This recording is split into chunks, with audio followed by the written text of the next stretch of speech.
wabarakatuh. Perkenalkan, nama saya Vina Elfatunisa, Prodi Pendidikan Guru Madrasah Ibtidaiyah semester 2 Fakultas Ilmu Keislaman Universitas Islam Al-Ihya Kuningan.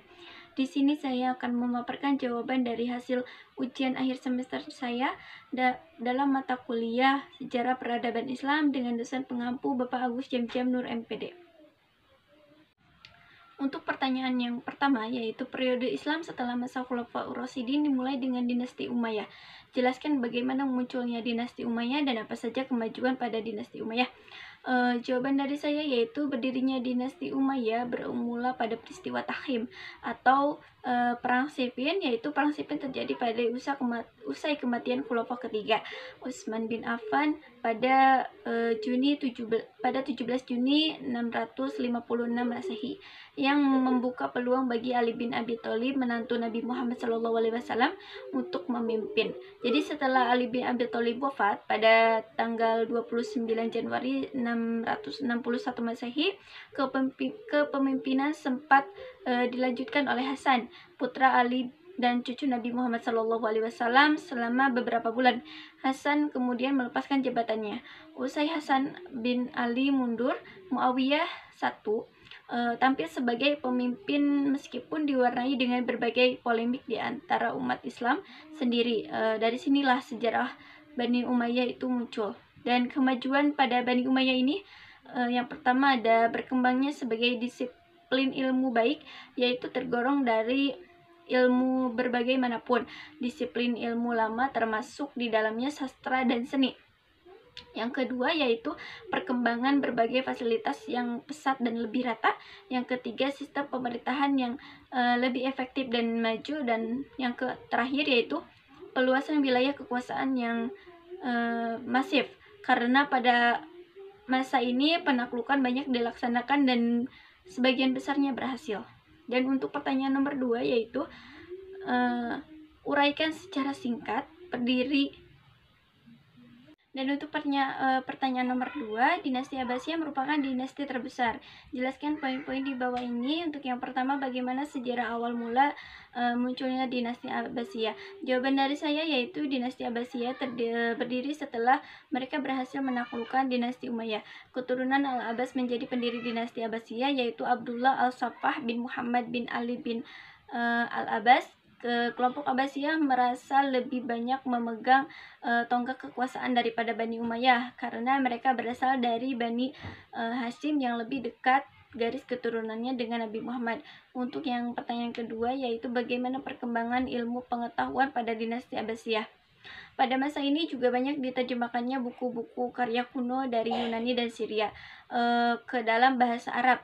Paham Mu'tazilah dianut Al-Maknum sebagai mazhab negara, yaitu menggunakan akal sebagai dasar untuk memahami dan menyelesaikan persoalan teologi, yang merintis pembahasan teologi Islam secara detail dan filosofis sehingga muncul filsafat Islam. Dan untuk pertanyaan selanjutnya yaitu bagaimana sebutkan ulama-ulama yang lahir pada masa dinasti Abbasiyah. Jawaban dari saya yaitu Ibnu Sina, Al-Khwarizmi, Al-Farabi, Imam Muslim, dan Imam Bukhari. Yang pertanyaan keempat yaitu apa yang menyebabkan keturunan dinasti Abbasiyah.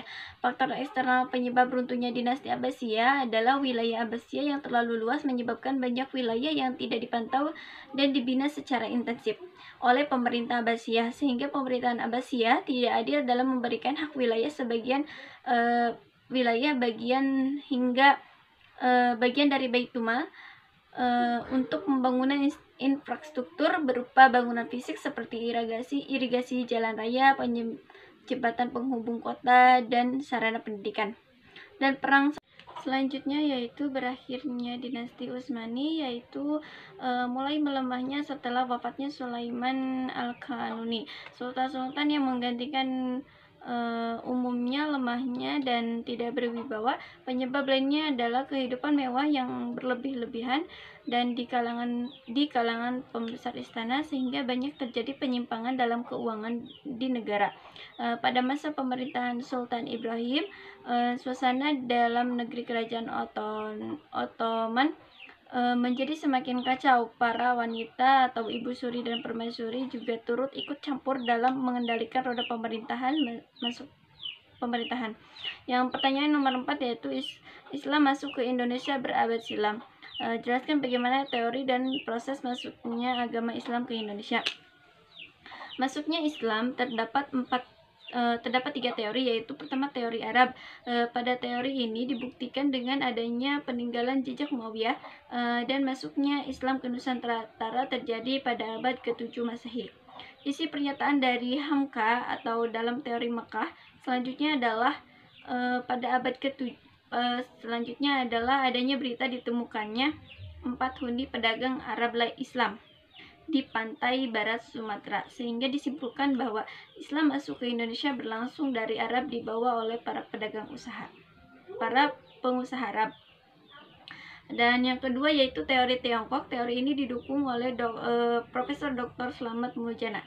Teori Tiongkok ini juga berpendapat bahwa Wali Songo merupakan para keturunan pedagang dari negeri Tionghoa.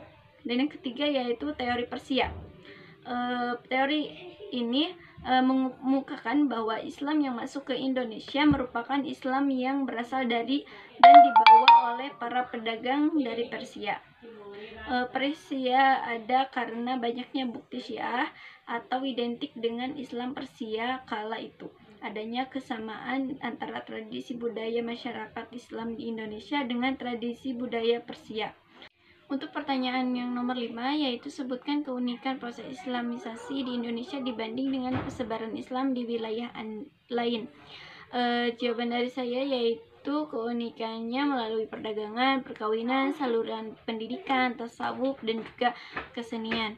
Mungkin itu saja yang bisa saya sampaikan. Kurang lebihnya mohon maaf. Wassalamualaikum warahmatullahi wabarakatuh.